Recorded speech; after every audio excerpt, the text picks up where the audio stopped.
കഴിഞ്ഞ ദിവസം ഒരു മോന് ഡിപ്രഷനെ കുറിച്ചൊക്കെ എൻ്റെ അടുത്ത് ചോദിക്കുകയുണ്ടായി. അപ്പോൾ ഈ ഡിപ്രഷൻ എന്ന് പറയുന്നത് വളരെ കോമൺ ആയിട്ടുള്ള ഒരു ടേമായിട്ട് മാറിയിട്ടുണ്ടെന്ന്. എല്ലാവരുടെ മനസ്സിലേക്കും ഡിപ്രഷൻ എന്ന് പറഞ്ഞ് കേൾക്കുമ്പോൾ വരുന്ന ഒരു ചിത്രം എന്ന് പറയുന്നത് വളരെ എക്സ്ട്രീം സാഡായിട്ടിരിക്കുന്ന, ഈ സാഡ്നെസ് കൊണ്ട് അവർക്ക് ഭക്ഷണം കഴിക്കാനോ ഉറങ്ങാനോ ഒക്കെ പറ്റാതിരിക്കുക, അല്ലെങ്കിൽ വളരെ ഗ്ലൂമി ആയിട്ടിരിക്കുക എന്നുള്ള രീതിയിലൊക്കെയാണ്.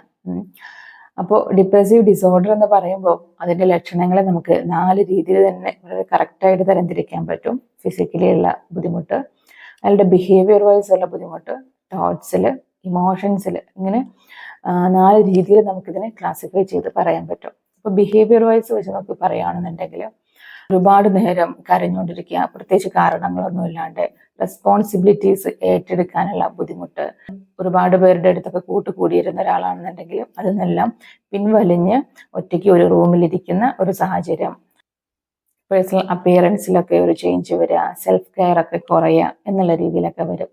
ഇനി ഫിസിക്കലി നമുക്ക് കാണാൻ പറ്റുന്ന വ്യത്യാസങ്ങളാണ്, അയാൾക്ക് ഒരുപാട് കാലം നീണ്ടു നിൽക്കുന്ന എന്തെങ്കിലും ബോഡിയിലുള്ള ഒരു പെയിനോ ബുദ്ധിമുട്ടോ ഉണ്ടാവും, പക്ഷെ അതിനൊരു പ്രത്യേകിച്ചൊരു കാരണം നമുക്ക് കണ്ടെത്താൻ പറ്റില്ല എന്നുള്ള രീതിയിൽ.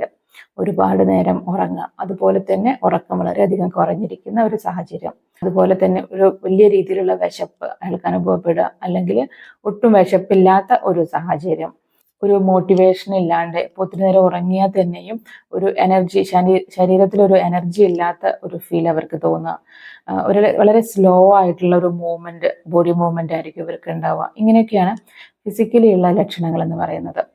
ഇനി അയാളുടെ തോട്ട്സിൽ വരുന്നത്, അത് നമുക്ക് ഒരിക്കലും ഒരു പുറമേ ഉള്ള ഒരാൾക്ക് ഒരു പരിധിയിൽ കഴിഞ്ഞ് നമുക്കത് മനസ്സിലാക്കാൻ സാധിക്കില്ല എന്നുള്ളതാണ്.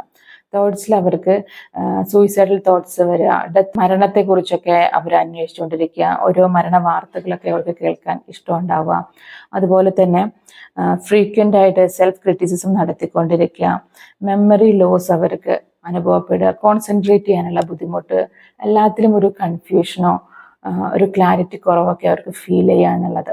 ഇനി അവരുടെ ഇമോഷൻ ഫേസ് വെച്ച് നമുക്ക് പറയുകയാണെന്നുണ്ടെങ്കിൽ ഒരു എക്സ്ട്രീം ആയിട്ടുള്ള സാഡ്നെസ്, ആങ്സൈറ്റി ഉണ്ടായിരിക്കും, ആങ്കർ ഉണ്ടായിരിക്കും, മൂഡ് സ്വിങ്സ് ഉണ്ടായിരിക്കും, ഒരു ഇറിറ്റബിലിറ്റി അല്ലെങ്കിൽ ഒരു ഹെൽപ്ലെസ്നെസ് ഫീലൊക്കെ, ഇങ്ങനെയൊക്കെ കാര്യങ്ങൾ നമുക്ക് ഇമോഷൻ വൈസും നമുക്ക് പറയാൻ പറ്റും. അപ്പോൾ ഇത്രയൊക്കെയാണ് ഡിപ്രസീവ് ഡിസോർഡറിൻ്റെ ലക്ഷണങ്ങൾ എന്ന് പറയുന്നത്.